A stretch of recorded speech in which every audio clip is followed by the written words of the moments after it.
Hello everyone, I'm Captain Logan, and welcome to round 4 of Who Reviews the Reviewers.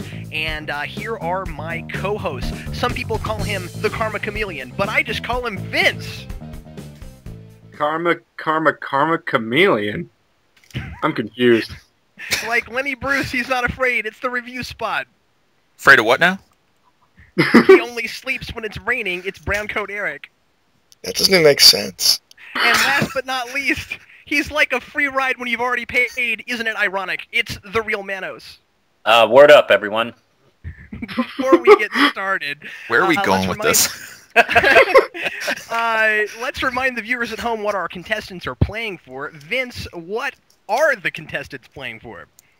You will receive a wonderful $50 gift card, a chance to be included. Really funny. Oh, sorry, I'm doing the music. And with all the judges.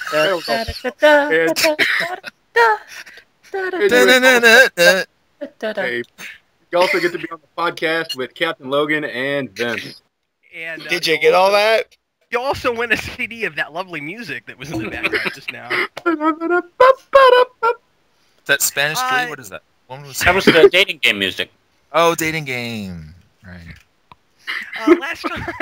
Last time we regretfully had to vote off LaserDude99. He played a really great game. He was really funny, and he was a pleasure to review. Don't forget to subscribe to LaserDude if you haven't already, and we wish him the best of luck with his channel. Now, if you couldn't tell from my intro with the panelists, our challenge this week was to have the 5 contestants step out of their usual comfort zones and review an album. So those were all song lyrics, in case you didn't notice. And we're going to start with... see, I did not pick up on that. We're going to start with TheEvilProfessor's review of Evil Dead the Musical. So we'll take a look here at the case, and we'll look at some of the stuff on the inside. Because let's face it, if you're going to listen to this, you're going to buy it, right? Right? Because stealing is wrong. Now, if we look at the back here, we can see a testimonial from Bruce Campbell, which is awesome. We have the cast for Evil Dead the Musical. We got a nice reflection of my tripod there. And we've got a track listing. Now, just some select ones. We've got What the F Was That? I'm going to try to keep the language down. We'll see how that goes. I thought that he was really funny, like he always is. I was a little bit surprised that he spent so long showing off the case. It felt a little bit like an action figure review. And it's funny because last time when he was reviewing a movie, he started with a case, and we thought maybe he'd start doing that, and then he didn't. And here he kind of did. It was like a 5-6 minute review, and the first 2 minutes we're looking at the case. And I felt like he was maybe stretching a little bit for time. But he had a lot of really funny jokes when he was doing it. I really liked that joke he made about illegal downloading, and he was like, but you know, you would get this case because you'd pay for it, right? And I like that he mentioned that he could see the reflection of his tripod in the case. The review itself felt a little bit more like a recommend than a review. It wasn't especially critical, and it seemed like he mentioned you know 3 or 4 of the tracks, like he was trying to give us a sense of what was in it. But he wasn't really reviewing it, I felt like, so much as trying to give people a sense of whether or not they'd want it and whether or not they'd want to buy it. And it was all very much, if you're going to like this, it's going to be a taste issue. I really thought the Venn diagram thing at the end was hilarious. And I don't know, it seemed like kind of an odd choice to me. Like if he wasn't able to pick something that, if this wasn't something that he could have been real critical of, it seemed like it was kind of a strange choice for this particular challenge. I thought it was strange that he picked something with so much swearing for a show that he knows language isn't allowed on. And particularly to single out the one song that, it's in the title. I thought that was really strange. Not that it's a bad song. I mean, I like Evil Dead the Musical. Who doesn't? But people who don't like Evil Dead or musicals. Well, but they're wrong. Objectively. I felt kind of the same way. It didn't feel... And maybe it's because of the other reviews being a little bit more in-depth, but it was more of an overview than a review, really. He kept kind of going back to, like, well, the singing's not that good, but he never followed up on that. He just said, well, the singing's not that good. I don't know, it felt a little incomplete and a little lacking depth. But that was kind of what I felt about it. I don't think it was as strong enough of an outing as it was last time. He switched over and he switched gears to the idea of showing footage or clips, or stills in this case, and he showed some of the audio. The problem, though, I found this week as opposed to the last challenge was the fact that when he started talking and he was doing the audio narrative, it wasn't as clear as it was the week before. So I found it kind of suffered there. And I think maybe he wasn't properly planned out. He didn't know quite how much he wanted to talk about it. And yeah, he did spend a lot of time on the case, but speaking from somebody who does that myself, it's a very easy thing to go back to, and maybe you lose track of how long you spend on a case, which I think he probably did this time around. You're right about the case. It almost, in a way, felt a little bit like padding, actually. The review... I'll start on the stuff that wasn't too crazy about. The review did seem to be kind of an overview, like you were saying. There are points where he says, the critiques he has, he really doesn't go too much further into it. Where he says here and there, isn't that great of a singing, but the audio, you're right, the audio did suffer, which was a little distracting. I do love the chart at the end was very funny. And actually very accurate. I mean, Evil Dead the Musical is a pretty niche show, and I've seen it. Very scientific study he did there. Yeah, it's a brilliant show, by the way, if you've ever seen it. Yeah, it is. It's really good. I know, it's fantastic. And also, of course, just the choice. The choice is just... I don't think I had one CD choice this week that I thought was like, oh, great, I have to listen about, this album. I think all the albums were very good choices. Vince. Can I just add something as well, quickly? Sure. Yeah. I just want to say for EvilProfessor, going back and using the charts at the very end, I think is something you should really incorporate into your videos. I think looking ahead, I think that's something that really encompasses the idea of EvilProfessor, and I think that was a really good idea. Okay, I'll shut up now. Yeah. Actually, yeah, that's a good point. I concur. Vince, it's your turn. All right. Motion is seconded. Motion passes. Anyway. So I thought it was odd that he reviews. Okay, he reviews the actual CD. So when we said do an album review, it's like he took it serious, like literally. Oh, okay, let's review the album, and it almost fits his overall theme, which to me seems more like the humor is the most important thing within this particular review. So he starts taking it literally. Now, maybe he did it just because that's what he's used to doing, but I thought it worked in a way of this humor motif that he seems to be going with this particular review. He doesn't really get deep in there. He stays pretty surface for all of his critiques of the music. But I thought that he gives a really good reason for why he did that, and he explained the purpose of this particular album. And he says it's supposed to be entertaining, and it's not supposed to call people to arms. It's not supposed to be artful in any particular way. It's supposed to be an engine for humor. And in a way, his critique, this particular review, reflects the album in that way. It's just an engine for humor. So I thought it was a fairly clever review because of that. He gives the point, and he says there's no reason to get much beyond that because this is the point. It's supposed to be funny. I do think it's important for a reviewer to know that he's digging at something that's not there. So if you're trying to really get to the guts of something that is pretty much just bone dry, here it is, then you're digging for something that's not existent, and there's no point to it. So I congratulate him in that way. Now we're going to go on to ShadesAtKnight's review of the 30 Seconds to Mars album, A Beautiful Lie. The album can be placed into a number of different genres. As I mentioned before, it's post-hardcore, but it's also alternative rock, it's hard rock, and it's also grunge.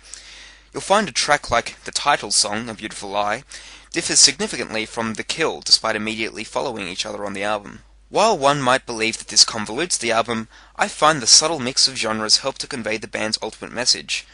However beautiful the lie may be or what purpose it serves, it may only result in heartbreak or devastation. He was really articulate, and he had something to say about every track on the album. And I really liked his, and a lot of the reviewers this week did this, I really liked the way he went track for track, and was very critical. He didn't have positive things to say about every track. He talked about it as a cohesive whole, which is what I was really hoping people would do. He was talking about what the overall idea was of the album, and then how the tracks came together to create that idea. And he talked about something that I always think is really important when with making an album and trying to make it a cohesive whole, which is track order. And he talked about how tracks 8 and 9 should have been spread out because they were too similar, and so it affected the whole piece because they were too much the same, and then they were also kind of bland. So why were they sitting right next to each other? And I've had that on issues like that with albums that I really like also. And I also enjoyed that he talked about the issue of hidden songs at the end of an album.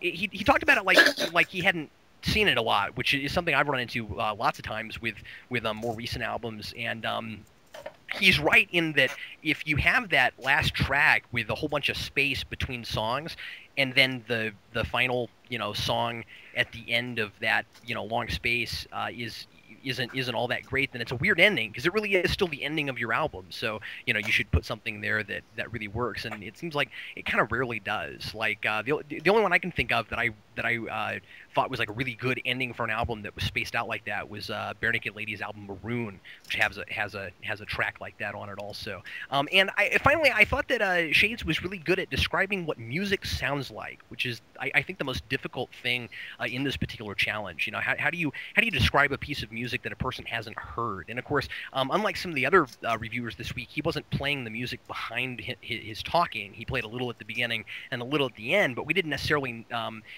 we hadn't necessarily heard every song that he was talking about. I've never listened to this album. I think the only thing I've heard from this is The Kill.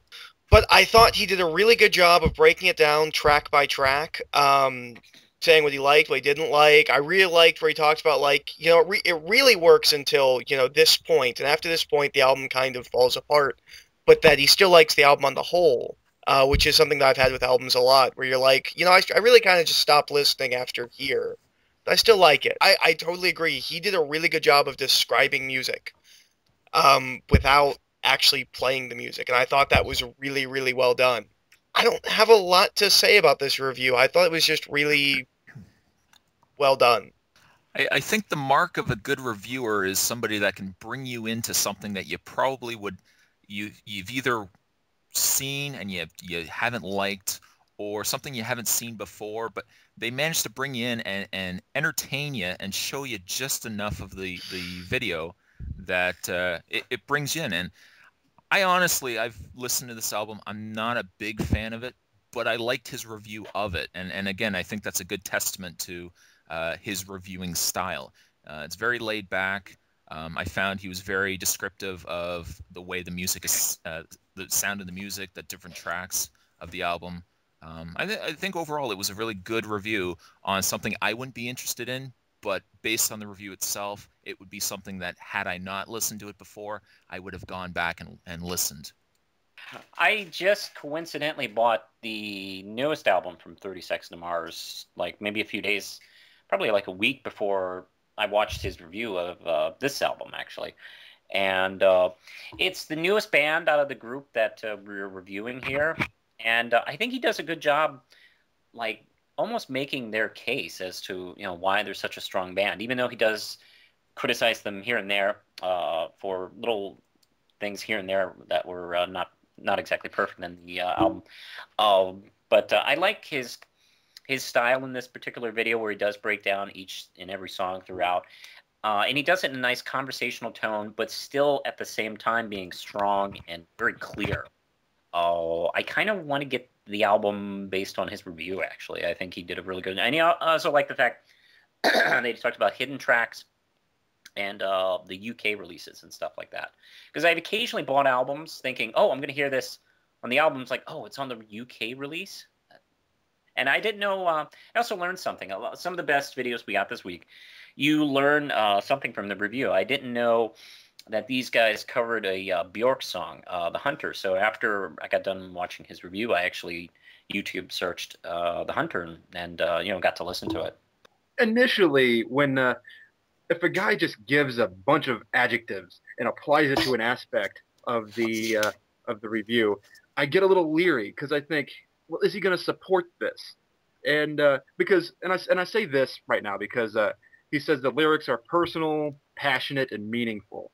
And I stop and say, well, why? I mean, give us examples, man. We need to know. And eventually he does. And what he does, the reason he starts with that is it's a topic sentence. It's like he's written a paper here. And that's something that I think is important. You lead with your point and then you describe it. So I highly support reviewers doing that. And something that's, I think, a really good thing here is that he interprets the album's meaning. I mean, there is guts, or at least he believes that there are guts within this album, and then he digs into it. And it's not the case. I mean, it's the exact opposite from what EvilProfessor did with his selection. And I believe the meaning that he had was, however beautiful the lie may be, it may only result in heartbreak or something to that effect. And it's good to try to interpret the meaning of an album because it gives it some kind of importance. Something that I thought was interesting was I thought there was a lot of theatricality to it, so much in fact that or theatricality to the album itself. Not that I've listened to it, but the way the way Shades describes it, and he even shows some of the pictures from the film reel, as he called it, or something to that effect. And I thought it was odd that he really didn't start talking about how theatrical it was. I mean, even the cover art was like men in suits and things to this effect. I mean, I thought it would have been interesting had he gone there. Not that it was necessary. I'm just saying. All right.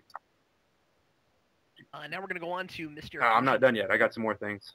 Oh, just looking at my notes. Oh, okay. All right. Hold on. Let me go make a sandwich. Hey, Mouse, do you have any pasta left? One of the things that I think is good is that he says what's wrong with this album. And he gives the creators an opportunity to learn. I mean, whether the creators are watching this or not, I think that yeah, I think that part of reviewing is to say how things can improve. So that I think that's part of the importance of being a critic or the existence of critics in general is that we know where things went wrong so future projects can go better. Alrighty. I'm done. All right, now we go on to MistareFusion's review of the Beatles album Rubber Soul. Given the proximity to the 30th anniversary of John Lennon's death, it seems rather timely to break out the old Rubber Soul. Personally, I feel that this is somewhat of an underrated album. Or, well, underrated for a Beatles album. While it's extremely well regarded, it's not always mentioned in the same breath as, say, Sgt. Pepper or Abbey Road. And while my personal top spot of their catalog would probably be its successor, Revolver, Rubber Soul is indeed a landmark achievement in their career. See, while Sgt. Pepper seems like a pinnacle of concept and execution, it took a few steps to get there. Revolver contributed greatly to the psychedelic and experimental rock aspects, but Rubber Soul was probably the first step in that direction. I was really surprised that MrFusion went for the Beatles. I didn't figure anybody would do this, and I was immediately like, "Oh, really? You're gonna go there?" It seemed like kind of an obvious place, but it was cool that he picked an album people don't really talk about as much as others with the Beatles, and he brought that up, and it really validated it a lot for me. This is another one of those where I felt like I learned a lot listening to it, and was also reminded of things that I think I knew but forgot about with the Beatles, and really appreciated that.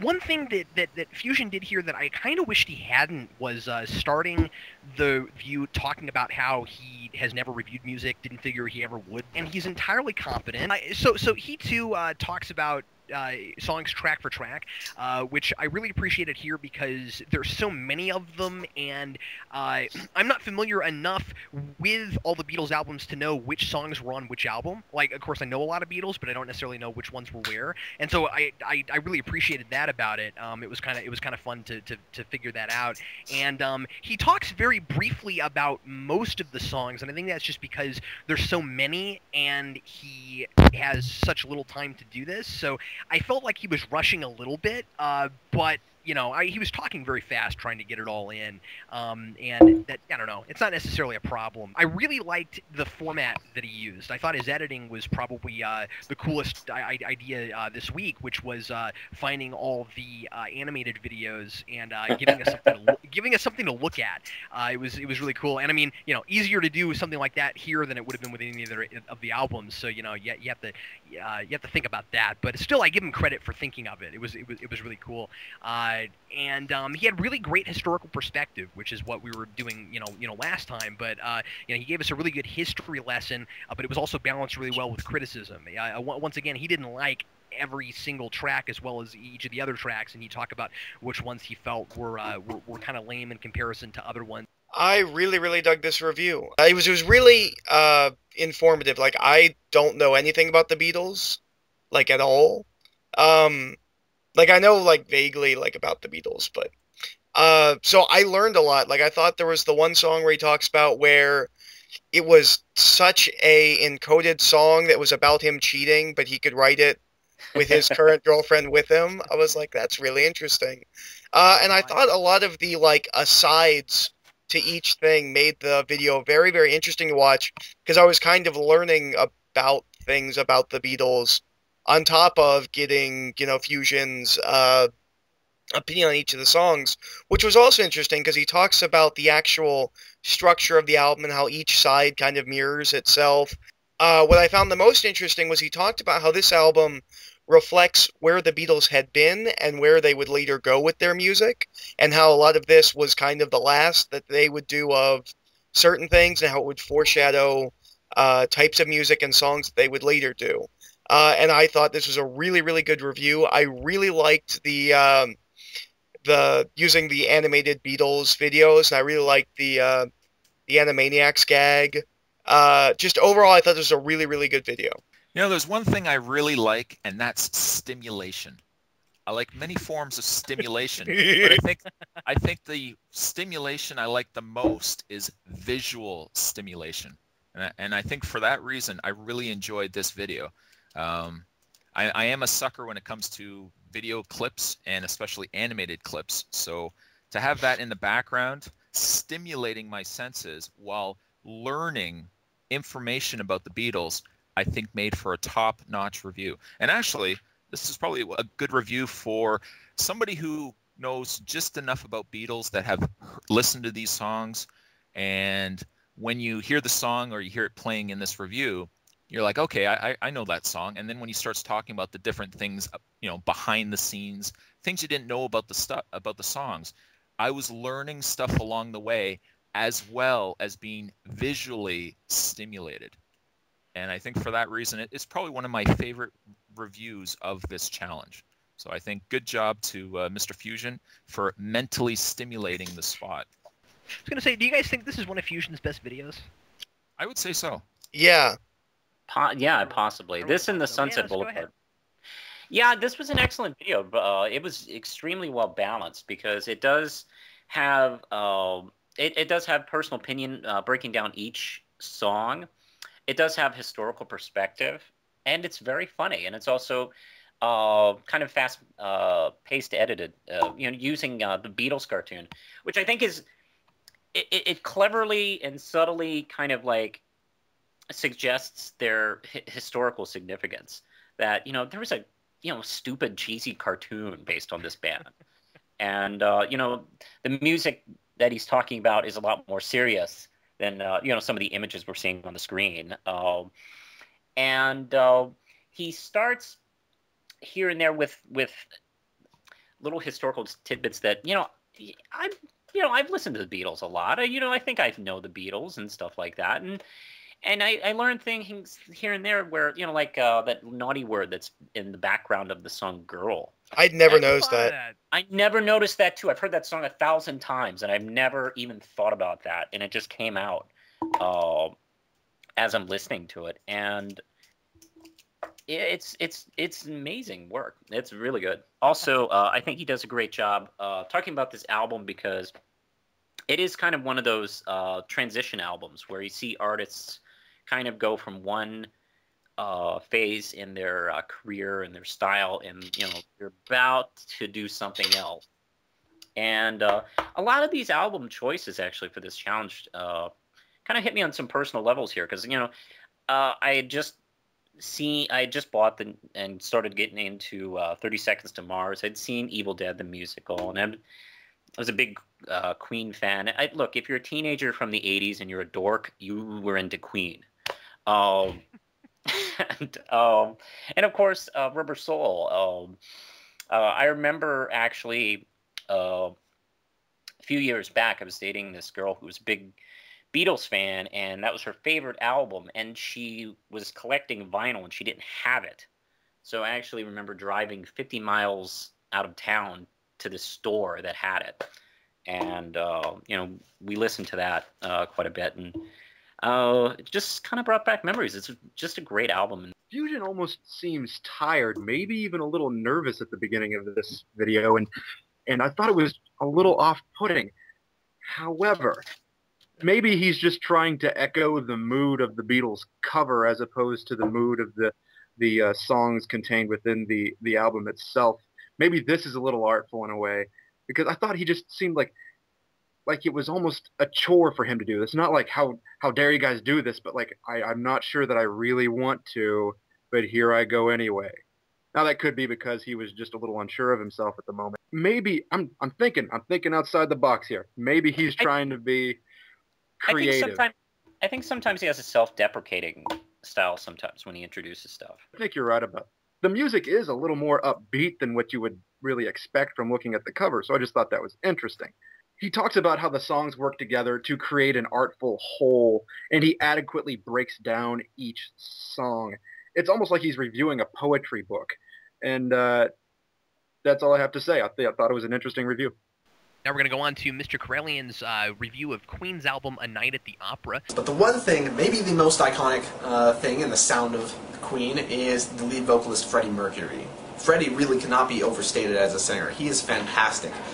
He claims to have had no formal vocal training, and yet he sounds like he has this great operatic voice with huge range and total clarity, but he can also bring it down and do the sort of guttural, a dirty sort of rock sound. It's interesting because it makes it so that with any Queen song, with any Queen album, anybody else that covers it just can't capture that same greatness that Queen did because of Freddie Mercury's amazing vocal performance. I like that Corellian started with an intro about the band. He talks briefly about who Queen is and who Freddie Mercury is, and I really liked that. He isn't really making the assumption that anybody who's watching this won't know who Queen is, and yet I think that's there just in case, because once he did that, I kind of wondered what he would do when he got to Bohemian Rhapsody. And then he gets to Bohemian Rhapsody and he doesn't describe it because he's like, well, everybody knows what Bohemian Rhapsody is. So, he has opinions about it. But once he gets there, he doesn't do, 2, 3, 4 minutes on it like I thought he might do. And so I thought that was good. I thought that was really smart. We got a nice little history lesson. And then he goes on to the review. He talks a lot about contrast, about how different the songs are, about how they work as a cohesive piece, and I really liked that. Where he was really trying to get down to the bottom of what the piece was doing. You got all these extremely different songs of totally different styles, and Queen was all about that. So what is it doing besides just showcasing what Queen is about? And then he says the album is about doing whatever you feel like, and I think he's totally right about that, and I think it was really cool that he managed to get there, and he still has his fun, funny, quirky Corellian parts where he's got that laugh that he does that we're always talking about, and sometimes I wonder if he makes sure that's in there somewhere, if it just happens, and I thought it was really funny when he got to that place where he says something, and then he looks at the camera and he goes, "Whoa, that all rhymed," and it was pretty obvious that he didn't know that was going to happen. And then he left it in there, and I love moments like that when you get these videos where you see a person on screen, but they chop it all up. And I think that's one of the cool things that particular style offers you. He uses very sparing visuals. We see a CD cover and we see a couple other things, but mostly we're seeing him on screen like usual. And I don't know. I think that maybe he should have shown something else on screen for this, maybe a little bit more visuals. Maybe I'm only thinking that because if he'd done magic tricks with his hands to keep us occupied. Puppet show. That would have helped. No, I don't know. Maybe I'm just saying that because so many of the other people this week did that. Yeah, I'm not sure, but it did seem a little bit sparse. Like maybe the issue is just that we didn't get to hear any of the music, and maybe it would have been nice to. Having said that, I can't give him too much crap for that because he may have been afraid that if you put music in the video, it would get taken down or the audio would have been pulled out. It is on YouTube after all, so we can't begrudge him too much for that. But he had a lot of really good points about each of the tracks and a lot of things I didn't think about. What I really liked was that he talked about. I think my favorite point he made was the difference between listening to a track passively and actively, and the different things that you get out of a track, especially out of certain songs he was talking about, depending on how you're listening to. All right. Well, I thought this was cheating, because this is probably one of my top 5 favorite albums of all time. All right, you just read your mind and knew that. Yeah, exactly. What a jerk.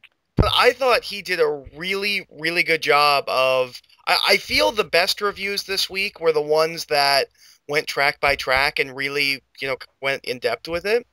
I just thought how he went through each track and was like... And then you'd expect it to be, this big payoff, but it doesn't. It goes into a silly song, and then it goes into another silly song, and you're kind of like, well, are these jokes? But no, they're really well played, and I thought he had a really interesting, he almost examined each song on a couple of levels, like the first time you're going to listen to it, or the first time you'd listen to it, what your response would be, and then, your response after you listen to it a couple more times, and then kind of its relation to the rest of it as a whole, both what's in front of it and behind of it. And I thought it was just a really, really interesting review, and I thought he did a really good job with it.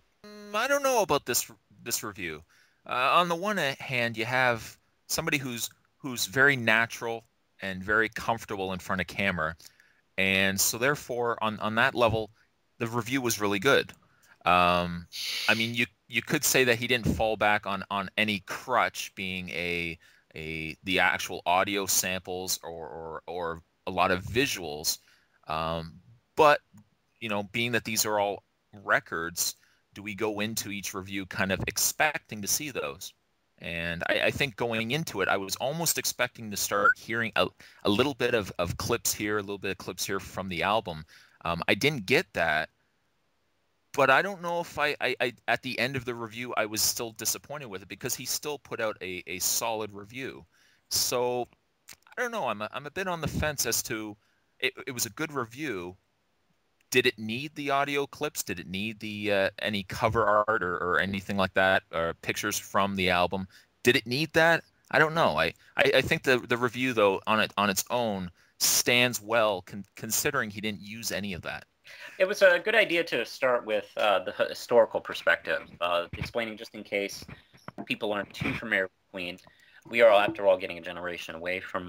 You're one of the 4 people on the Earth that don't know who Queen is. In case. You're one of those people. Oh, you're one of those people.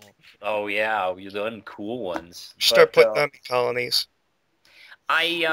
But still, it's a good start anyway. But I do like, he did one of the things that you're right, breaking down out the song tracks track by track is just a good method. And also, it does kind of listening to him talk about it, you just do get the idea, the feeling about Queen's kind of method, and it goes into epic and then humor. And none of that really surprises me when I listen to it. And he talks about Best Friend. I forgot Best Friend is on this album, and I always thought that was kind of I don't know. It's funny, and it's also cheesy, and it almost sounds like the theme song to Courtship of Eddie's Father. Actually, it's so over the top, cutesy 70s. I agree. I think I was a little surprised by his. He used the least amount of visuals in this one. It did kind of take me by surprise, like, oh, it's the Wayne's World thing. But yeah, more or less, it's a really good, solid review, and you do get the sense that he knows this album. I mean, this pretty good review. I'd like to agree with MrCorellian on a particular point. He says that anybody who is singing a Freddie Mercury song eventually stops singing it because it's difficult. Well, my go-to song on Rock Band, I've been playing Rock Band a lot lately, is Crazy Little Thing Called Love, and that might be the easiest one, and it's still kind of hard at times. So, yeah, I agree. Anyway, on to your review. That was true. That was a great point. I like Corellian's descriptors. I mean, the thing that I latched onto the most was he said dirty rock vocals. I thought that was less about the importance of what the words really mean and more about how the words feel, if that makes sense. He critiques the album like a puzzle of songs. I mean, granted, I think we have about 4 people doing that, but this is just a point in my notes that I wrote that down.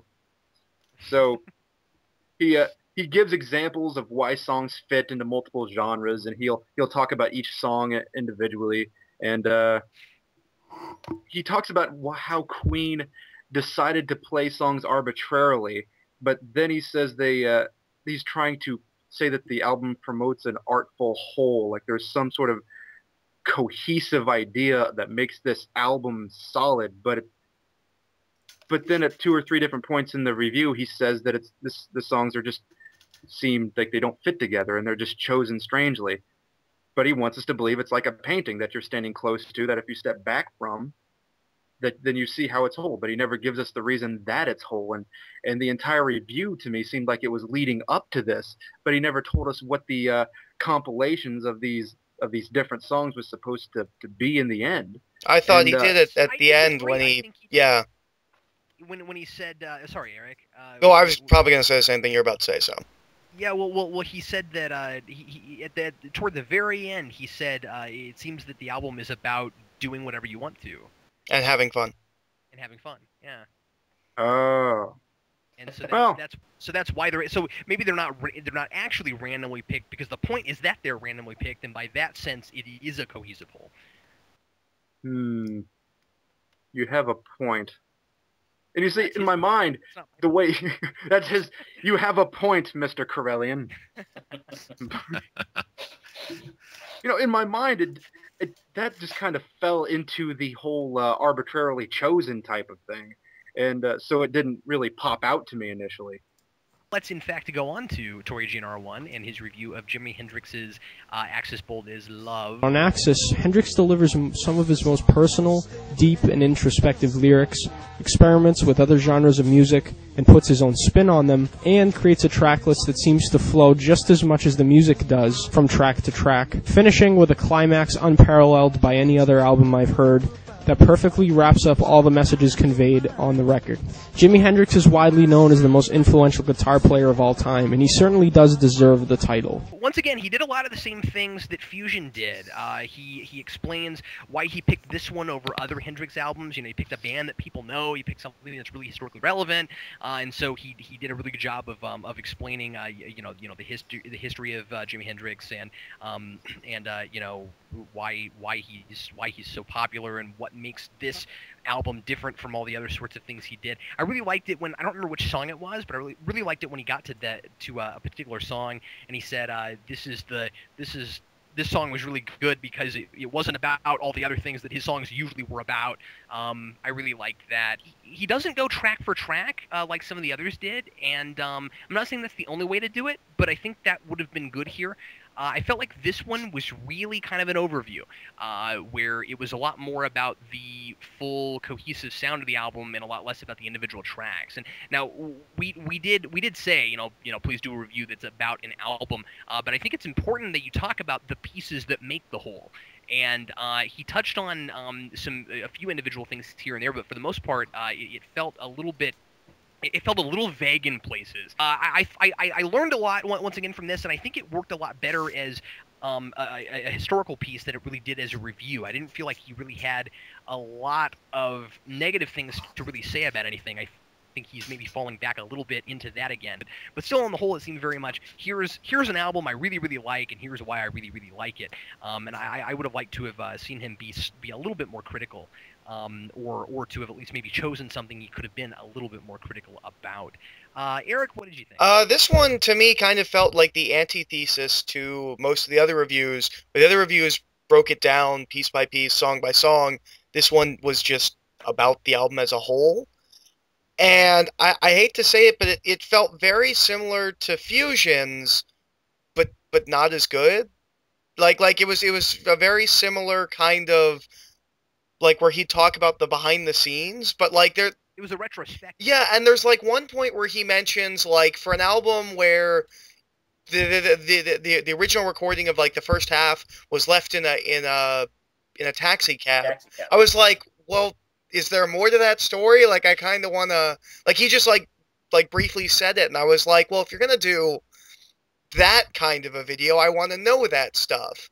Like, I felt like when he talked about the retrospective kind of things, he just skimmed over it, like he was about to get to talking about the album. And I felt like he never actually got to the album part of it. He just kind of was like, well, it's this really awesome album, and, you know, it's really artistic, and it's full of soul and whatnot, and I know sometimes it can probably be kind of hard to back up, you know, why you like music, but I felt like he just kind of said very generic, just, this is really heartful, and then never went into it, and specifically never really went into tracks to explain why he really likes it. So I was not crazy about this one. I really felt like he kind of skimmed over the album itself. I kid you guys not, I know nothing about Jimi Hendrix whatsoever. And, I know he's good at guitar. I heard that. He's left-handed too, isn't he? Yes. That's about the only thing I know as about much as I know as well. Yeah. And I went into the review and I thought, okay, Jimi Hendrix, I'm going to learn a little bit about the album and about the artist itself. And it was one of those cases where I watched his video last. So having watched all the other videos, and especially the one, you know, MrCorellian and everything else, I kind of went in kind of with that same expectation that, okay, I'm going to go in, I'm going to learn about Jimi Hendrix, about the album itself. And I felt he just kind of grazed the surface of the album, maybe talked about the impact and the feeling behind the album, but there were a lot of elements to it where I was wanting more information, and I just wasn't getting it. And as a side note, speaking from somebody who's had such bad mic problems during this whole challenge, oh my God, they've been so bad. Probably the worst thing too is watching this video last, because the reception on his speaking in this video is a little harsh, to the point that I found it a little jarring to listen to, and it probably to no fault to him, I think my biggest problem was I watched all the other videos, and then when I went to watch his, you know, it wasn't as informative as I was hoping, and the audio narrative just wasn't as good as some of the other ones I had just watched. It was it's a mixed bag, because I did enjoy this video for the most part. I enjoyed listening to him talk about Hendrix, and I can tell that he has a lot of reverence and respect for him. I almost felt like we were hanging out in his VW band, and, you know, he was just going off about how cool you know, Hendrix is. It is more, I don't know, it almost seemed more of an overview of Hendrix himself at that point in his career than the actual album. I do think maybe not breaking down each song was probably a mistake. Even though I do get a sense of the album, and I didn't realize how versatile the album was. I think I personally learned a couple things about Hendrix, but you're right. Maybe it would have been good if he had maybe elaborated a little bit more here and there.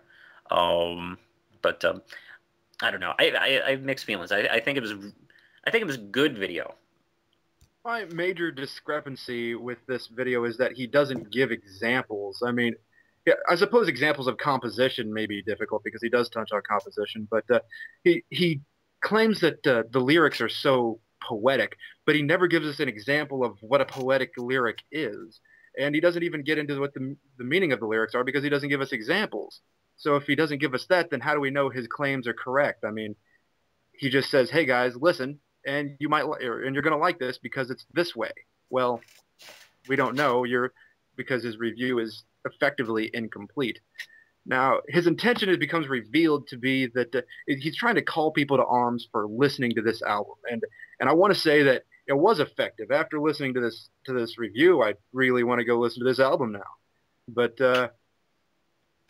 I do think it calls to his audience. It entices them, and it says, hey guys, come listen to this. And I don't think it's just a recommend. I do think it is a review, but it's a review sans examples. And if he had those examples, his review would be complete.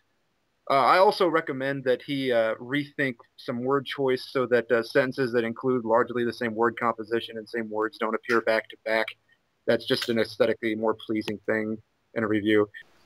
Okay, believe it or not, that is all the reviews for this week. We are down to 5, and let's go ahead and go for the top banana and find out who collectively the judges think had the best review this week. For me, it's down to 2, and it's really down to Shades and Fusion for me. And I think after I made the case that this is one of Fusion's best reviews this week, I think I have to go ahead and give it to Fusion. I was surprised that he picked the Beatles and it was that good, and I just think that he had the best. He had the best way of presenting it, besides the fact that it was just really comprehensive and a really strong review. Go ahead, Eric. I will have to agree. I thought this might be the week that trips Fusion up because he wouldn't have a narrative to necessarily work off of. But he totally turned out one of his best videos, and I thought this was really, really good. And just the using of the cartoon, I thought, was just genius to really give you something to look at while he's talking. Well, he's always been informative, but I'd be first to say he probably, in my personal opinion, he was never all that entertaining to watch, at least just because his information was always more in the forefront than everything else. But I would really say I think Mr. Fusion really impressed me this time around because it was entertaining and informative, and those two I think made for a really solid review. Oh, I think I'm going to have to go with Fusion too. I think it was the best all around. I think he covered a lot of bases in what makes an entertaining review video. I'm going to go with Shades. I think he was the best at supporting all of his claims. Okay, so we got 4 votes for Fusion, 1 for Shades. So Fusion is top banana for this week, and so congratulations to you, Fusion. And now let's go to the person that we're going to vote off for this week. And I sadly, I guess, will have to start. This is tough. I'm going to go ahead and vote off, and it pains me to do so, EvilProfessor, who I thought had a really funny review, but it really felt a lot more like a recommend than a review. I didn't feel like there was really any criticism at all, and as much fun as I had watching it, I was really waiting for it to talk more about the content, and it was really very much more here's who it's for and here's who it's not for. And I also thought that of the 5, and again it was fun to watch, but I just felt like of the 5, he was the one that seemed the most nervous about doing this, and it seemed to be the challenge seemed to trip him up a little bit more than it did the other folks. Eric. I'm going to pick Tori GNR1. Actually, for a lot of the reasons that you picked EvilProfessor. I thought it was... I thought Vince really had it really good when he said he didn't back anything up. He didn't really follow through. He just said, well, this is really good. And EvilProfessor had the same problem, but I enjoyed his video a little bit more. So I'm going to have to pick Tori GNR1. I think I'm going to go with Tori GNR1 as well. I think EvilProfessor is kind of starting to get to the point where he's really getting out of his element. At least, I shouldn't say that because the movie review was really good. I think the album review he suffered a bit at. But there was I don't know, just something about Tori GNR1. I think I was going in expecting more. And I just was really disappointed that a lot of his information wasn't finished, and it just kind of felt like a glazed over review as a whole. This is tough. Oh, I'm gonna have to probably go with Tori GNR, just for the reasons you guys cited. I don't enjoy this. Okay, it's probably my least favorite part of this. I went back and forth between about 3 guys because I thought all the critiques were perfectly adequate critiques. They were all good, but I think I'm going to have to settle on the EvilProfessor. And I know that really doesn't matter at this point because it's Tori GNR1, but the EvilProfessor, I thought he sort of shot himself in the foot here. Not that the review was bad, but that he really didn't give him chance. he didn't give himself a chance to shine. It's like he was just trying to coast along on his humor, and he chose something that will allow him to do that. So I think he needs to. I think next time he should really step it up and play the game a little bit more than what he is. Okay, well, Tori GNR1, unfortunately, you've been voted off for this week. You played a really great game. Thanks a lot for being with us. You made it all the way through to the halfway point, so well done. Evil Professor is going to get another shot, and now let's talk about what the challenge is going to be for next time. Now, let me mention first that we are going to go on hiatus until the new year, so the next challenge is not going to be due until January 3rd. So you're going to have plenty of time to do this one, and then we'll get right back on track after that. Like I said, we're past the halfway point now. We've got 4 people left, and we've got 4 people left, and we've got 4 channels of people doing the reviews. So, I mean, of people on the panel. So the next challenge is going to be for each of the reviewers to review one of our reviews. You've had to endure 4 weeks of our scrutinies and critiques of your reviews, and now we're going to submit ourselves to the same treatment. So we're going to ask you to review a review from one of our channels, one of the 4. Now, what we're going to do right now is each of us are going to actually get to pick which reviewer does us. You're not going to get a choice. You're going to have to do which one we assign you to. And so we have Evil Professor, Shades, Corellian, and Fusion. Those are the 4 left. Vince, I think you and I are gonna bow out and take whoever's left over. Is that cool? Yeah. Okay, so we're gonna start in the same order besides me and Vince. So Eric, you've got first pick. Which of the 4 would you like to review one of your reviews? I'm not sure. I don't think I'm not sure it's part of the contest. Yeah, But I don't know that guy. He got eliminated the first week. He wasn't very good. I'd like to say I think Manos should get Fusion because he's picked Fusion every single week for Top Banana. I guess I'm gonna take ShadesAtKnight just because he seems kind of the closest to what I do. Okay, that makes sense. So Eric is going to take Shades, and that makes it Spot's turn. Spot, who would you like? You know, I think I'm going to follow suit and pick somebody that probably is in my kind of field of reviews. I'm going to pick Evil Professor just because I think he probably would know what to look for in the way of a review. And please understand, Evil Professor, that I'm more than happy to bribe and pay you off as well. So call me. All right. Evil Professor is going to be taking bribes from, reviewing reviews. Yes. And now, and Manos, who would you like of the 2 that are left? I'm actually curious about Fusion doing my review, but I don't know. I think MrCorellian's actually of the ones still standing is the most similar to mine. Corellian? Yeah, I think I'll take Corellian. Okay, all right. So Manos is taking Corellian. So Fusion gets Geekvolution. Now here are the here's how it's going to work.